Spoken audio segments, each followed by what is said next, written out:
I'm Charmaine James, and I want to talk about finding a trainer for your horse.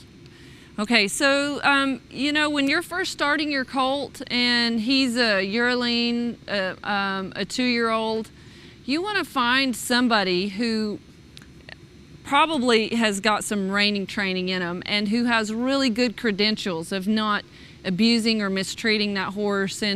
And when you find that person, you need to relay to them not to pressure your horse so much. You're not going to be showing your horse as a 2-year-old. It's going to be a barrel futurity horse is going to be 4 or 5 years old, maybe a long 3-year-old. So depending on the plans that you have for that horse, you need to relay that to the trainer that you have. But I like to stick with somebody who's got the reining background. They start getting all the parts into the horse, like, keeping their face nice and soft and driving that back end up underneath them, keeping that horse real square.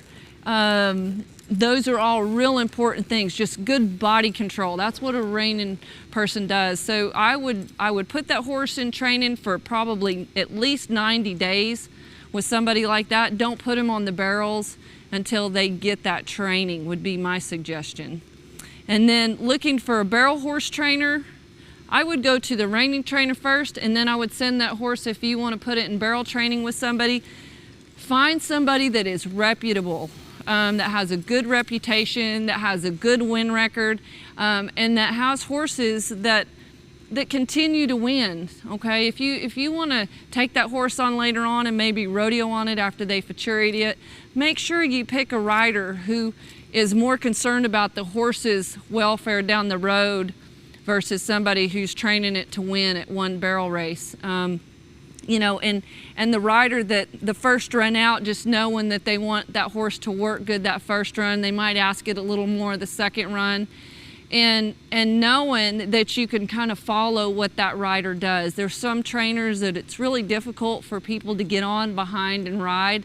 So if you're wanting to ride that horse later on, make sure that it's a trainer that will help you and show you how they rode, where they sit, where their hands are, how they work that horse. Because once that horse has been taught a certain way, they're used to a person sitting a certain way, their hands have been in a certain place, they've worked them a certain way, they've been on a certain routine.